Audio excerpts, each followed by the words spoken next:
Welcome to Evoke Greatness.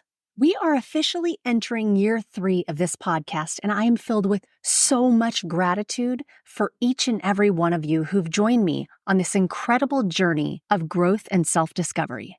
I'm Sunny, your host and fellow traveler on this path of personal evolution. This podcast is a sanctuary for the curious, the ambitious, and the introspective. It's for those of you who, like me, are captivated by the champion mindset and driven by an insatiable hunger for growth and knowledge. Whether you're just beginning your journey or you're well along your path, you're going to find stories here that resonate with your experiences and aspirations. Over the last 2 years, we've shared countless stories of triumph and challenge, of resilience and transformation. We've laughed, we've reflected, and we've grown together. And as we've evolved, so too has this podcast. Remember, no matter what chapter you're on in your own story, you belong here. This community we've built together is a place of support, inspiration, and shared growth.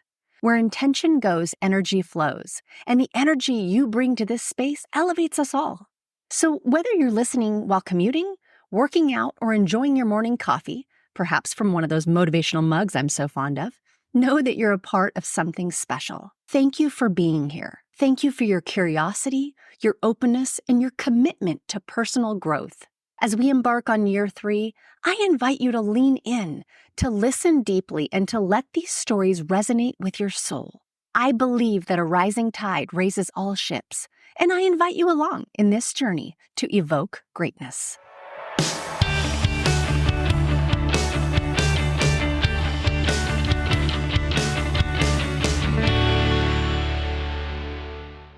Welcome back to another episode of Evoke Greatness. Today, I am absolutely thrilled. I've been waiting for this time with Dr. Mandolen Mull. We've had some life things happen, and I will tell you, this is one that I can't wait to sink my teeth into. So you guys all just better prepare yourself. Mandolen is an author, she's a speaker, and she's ultimately a dynamic force in the world of leadership development and organizational change.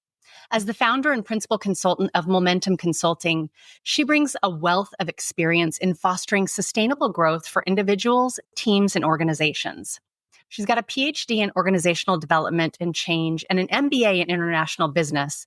And she's not just a consultant, but she is a bridge between academic theory and real-world application. Her journey is one of resilience, one of perseverance and determination, having built a successful career while navigating severe Crohn's disease and acquired torsion dystonia. Her unique blend of expertise, humor, storytelling, and her authentic leadership style has helped clients globally, from union-building trades to healthcare executives. She's an advocate for people with invisible illnesses. She's redefining what it means to lead with grit and grace. Mandolen, welcome to the show. Thank you so much, Sunny. It's been lovely getting to connect with you. I have been so excited to get to have this conversation with you today. I want to dive right in. Like I said, I've been waiting to sink my teeth into your story and just learn more about you, because you're a fascinating human being for so many reasons. But let's go back a little bit, right? There was a lot that led up to Mandolen and who you are today. Tell us a little bit about that story and how that kind of led you to the current version of you.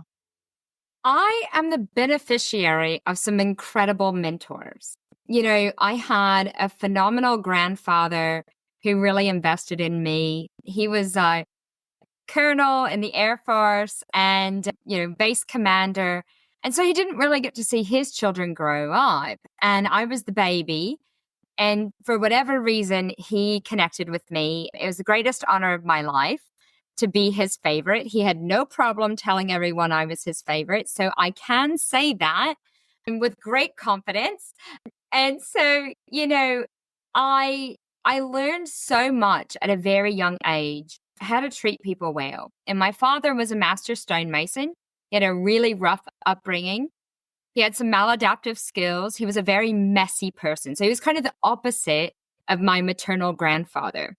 But then as I got older, I started to really appreciate what both of these men were teaching me, where my grandfather was really teaching me to love complex and messy people. And there in my home was a complex and messy person. And my father hired individuals from all walks of life. Running a stonemasonry company in Texas didn't exactly draw near a whole bunch of employees that wanted to do manual labor in that Texas heat, right? And so, I got to see my father give a lot of grace to individuals that were navigating all kinds of things. And my father built a very successful career through developing people. So that left me to building my career forward into earning my degrees. I got a degree in political science because that's what my grandfather, he had become a politician when he retired out of the Air Force. I was going to be the first female politician out of, the third generation.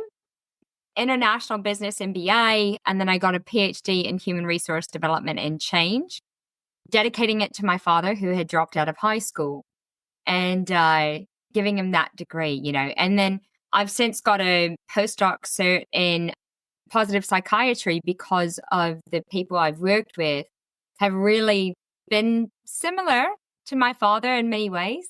So yeah, it's kind of a roundabout way. And, through that process, I navigated, health issues and some challenges that I think a lot of the grit that I had from my grandfather and my father really kept me going. My motto a lot of times is, I am Johnny West's daughter. There is that, I am his daughter. I am tall. I'm scrappy.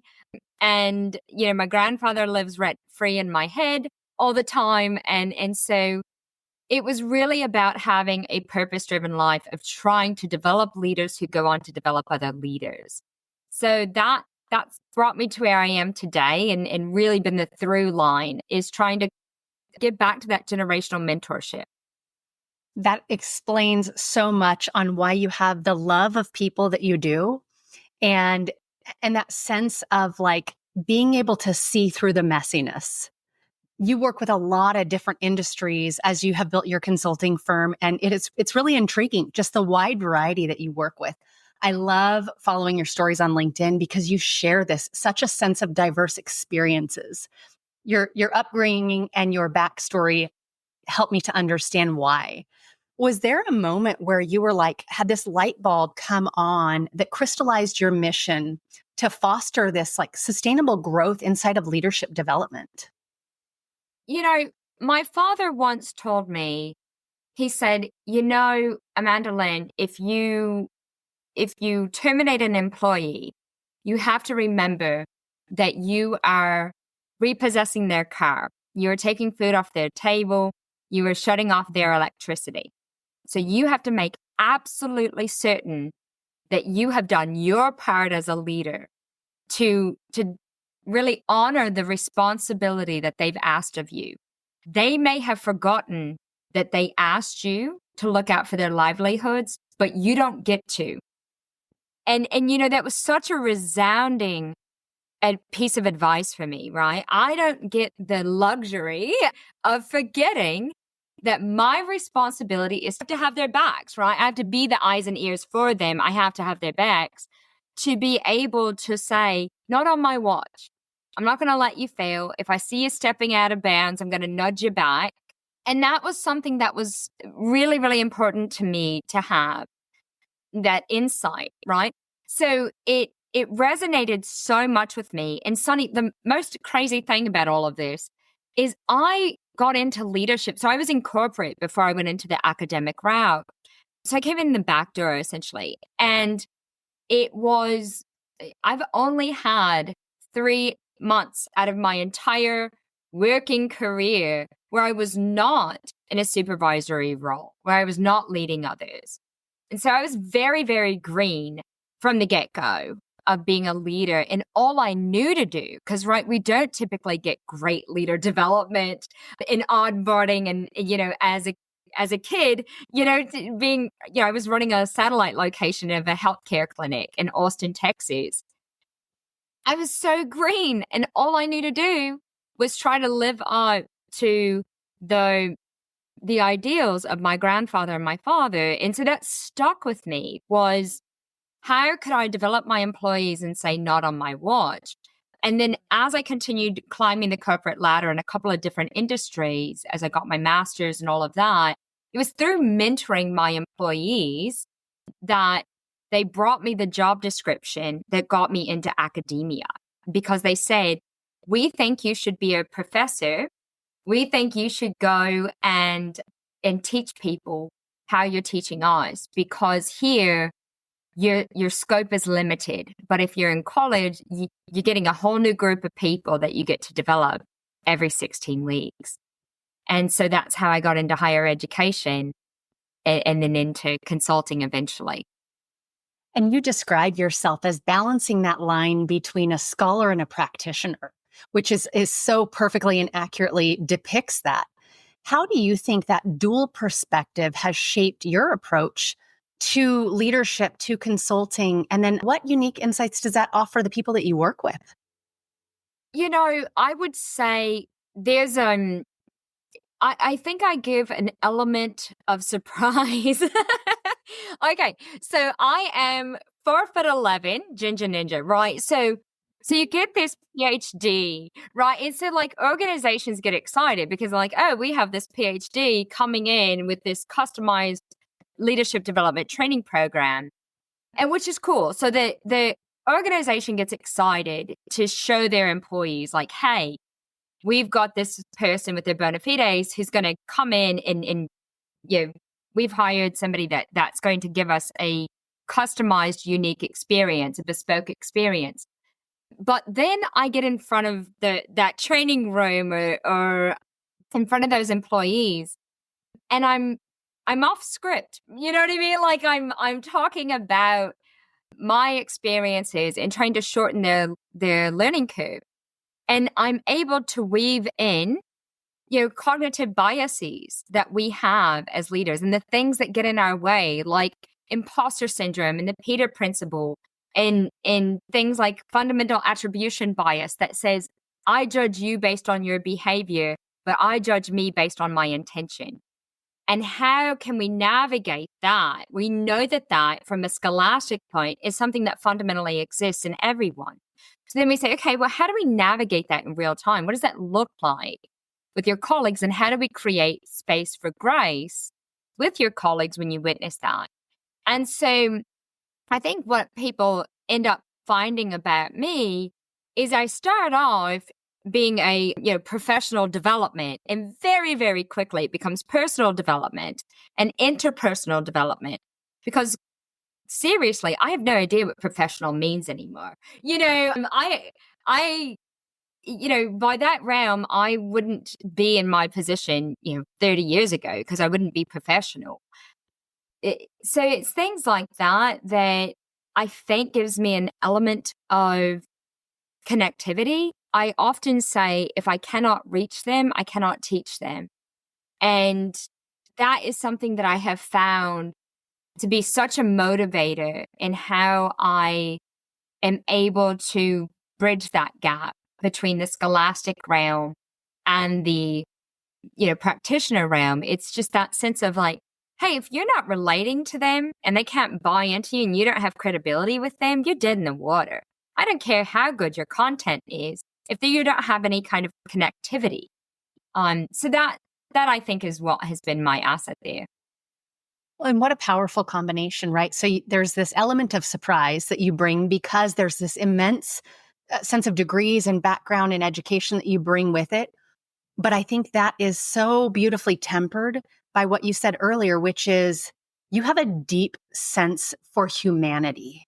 Like there is such a deep, probably partially unexplainable way that you have like this connection with people, and a sense of deep humanity in the way that you approach people. And so I think all of that is like, boom, you probably walk into a room and the roof starts to shake a little bit. I appreciate that. I think this is, I heard my nephew say once, I don't know what my nephews are. My brother-in-law is from Mexico. So my nephews call me Tia. And he said, I don't know what my Tia does. However, but I know she goes in and helps people from being stuck in their jobs. And I thought, oh my gosh, he's my marketing guy now, Right. Right on, bro. But Sonny, it fundamentally breaks my heart to know that we've got, and over the last 40 years that we've been researching employee engagement, we've got 80% of any organization in any industry, in any geographical region, 80% of that workforce is disengaged. One, the reason that that's the case is because we've been asking the wrong questions and measuring the wrong things. Two, we haven't moved the needle in all that time. So we haven't had the right strategies. I think we've been talking to talking points rather than talking to people's pain points. And once we understand those pain points, we can start to navigate forward. But what hurts me so much is I know that a disengaged employee lives a disengaged life. They do not suddenly go home and be like, work sucked, but my life is amazing. Like, they carry it home with them and it eats away. It's their quality of life.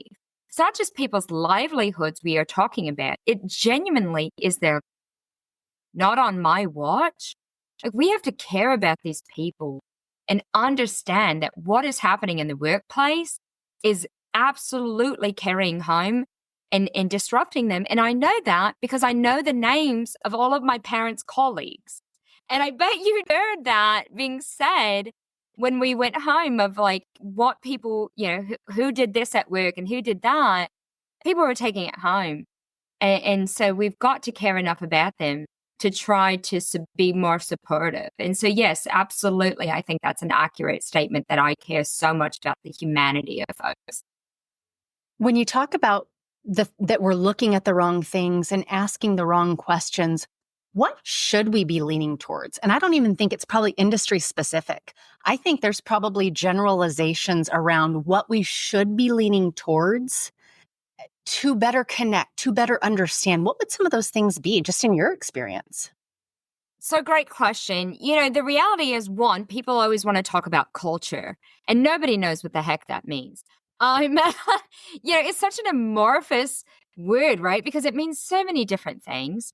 The other thing, I know our buddy Scott Heathman, Colonel Scott Heathman, he and I have these conversations about, he's such a wonderful human being, but we have these conversations about how it came out of the Air Force that standardization doesn't work. So here's something that's pretty fascinating, Sonny. Okay, in World War I, out of the military came these like standard performance evaluations.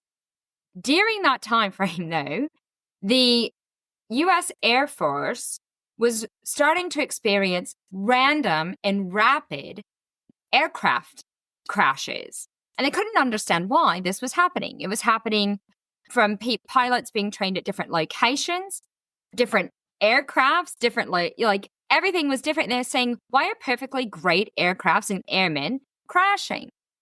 And so they start to think, well, in 1929, the cockpilot had been designed. So they're thinking, well, by this time in the 1940s, going into 1950s, possibly the average size of those pilots had changed. So a young airman does some research, over 4,000 airmen, takes all these different measurements on 10 different criteria. And so he comes up and calculates an average. What he finds is that not a single one of those 4,000 plus airmen fit the average. So he goes back to the engineers and says, okay, one size fits all fits none of these guys. So we've got to not design for the average. We've got to design for the edges.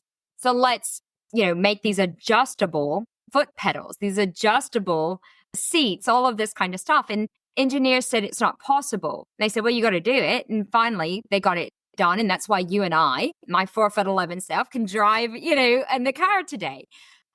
But at this same time, so in World War I, we've got about 60% of organizations using performance evaluations, standardized performance evaluations. The same time all of this is going on, that the Air Force is going, oh crap, standardized doesn't work. By the end of World War II, over 90% of US organizations were using this standardized performance evaluation. So we continue to use these standardized metrics that do not fit anyone. We never went back and fixed it. organizations don't use enough experimentation. They're not agile enough. And they continue to use these like SMART goals and metrics that are very, very constraining. And people don't like it. We're dealing with a distracted workforce more than I think we're dealing with a disengaged workforce. And we really haven't asked the question of how can we customize support for our employees that allows them to have some autonomy? How can we let our employees actually customize their benefits packages? How can we allow them to customize maybe their work? There's a wonderful model for work called results-only work environment, ROW. I have a client of mine who's been ROW since 2012. They have, I think, a 98% employee retention during that period. Hand over fist, profit results and returns for shareholders. Employee happiness and satisfaction is extremely high consistently. And more organizations are just not doing this because it's not the way that we've done it, all of that kind of stuff. So I think I think the employees today are rebuking standardization. I think we're tired of it. I think we very much want to have more specialization, customization. And I think that's the strategy we've got to go towards. And I think it will require some creativity, some, agility, some communication with employees. And so I think we're getting there. I think it's just very, very slow for us to get there. But that is really, we've got to abolish the standardized one-size-fits-all process. It just does not work. I love that concept because we take things from long, long ago and we try to put like that round peg in the square hole and somehow we can rationalize how that makes sense. And then we come out with outcomes where, to your point, 8 out of 10 people are dissatisfied. I think 6 or 7 out of 10 right now are actually looking for another job or open to leaving their role for another one. And yet we can stand here and say, why are our turnover rates so high? Why are our people not engaged? And we don't understand the unintended consequences of having people of our role in actually keeping them engaged, maintaining them, being a part of the company, which again, to your point, isn't always about like that professional role. Like it's intertwined of the human that they're made up of. I absolutely agree. And I am optimistic that we're getting better at this. I really am. But I do think it's going to require a very honest conversation in top leadership of saying, where can we put, if our employees' well-being genuinely is what we care about? Because, we've always known happy employees create happy results. You just said this about rational things, right? But the reality is we don't act rationally because we know like mass layoffs is the worst thing that an organization can do in financial straits, right? So we have hundreds and hundreds of studies that say, don't do this. This is terrible for you financially long term. This is not a good thing. And yet it's the go-to of organizations still. It's totally not rational. And so we're still seeing a lot of these really irrational behaviors that organizations are doing. And sadly, it's trying to get people to really understand that if your goal is to truly get organizations to continue to be sustainably successful, not successful, but sustainably successful, you're going to have to keep reinventing it. Yeah, I always call it like the U2 or the share motto, right? like U2 and share are really great at like reinventing themselves, and that's how they've been sustainably successful. That's what organizations need to be thinking about. How can they adopt more of that kind of mindset? And I think if they do, we're going to really find a wonderful aspect that benefits employees and then, a greater good all around. I had a conversation earlier today that consisted of someone kind of defining what their business was about, like who they served. And she shared that when she first started the business 10 years ago, that definition looked so different. But she said, I've given myself permission for that definition to change. I didn't get locked into this one thing because like, once you have this, you can't ever change it. No, that is going to evolve with me. And I thought, gosh, That's brilliant. Not only for your personal, not only for your, but like for life. Our goal should be to continually evolve, to continually become more knowledgeable, more experienced, have more wisdom. And that's going to change how we view the world. And so we should be open to the fact that our definitions of whatever it is, fill in the blank, are constantly evolving. I would agree with you. You know, the reality, so I've asked organizational leaders for a while now, what would happen if you paid your employees for a 40-hour work week and instead of an 8 to 5 Monday through Friday, you had them work 8 to 4 Monday through Friday? What do you think would happen with your productivity? Every single one has said it would go up. I'm like, great. So why aren't you doing that for 3 months and just experimenting and seeing what happens? If your concern is productivity, give that time back to your employees. You know that if your productivity goes up, you're still going to hit your metrics. You're going to get your profitability, all of the things that you're wanting while doing right by your employees. Like, this should be a thing. And if it doesn't work, well, then you can still tell your shareholders that look at how innovative you are for trying something new. Like, come on now. Like, this should be stuff that we get excited about. And I am finding more organizational leaders are starting to buy into this, thank heavens, probably because they're like, oh my gosh, we're going to deal with Mandolen if not.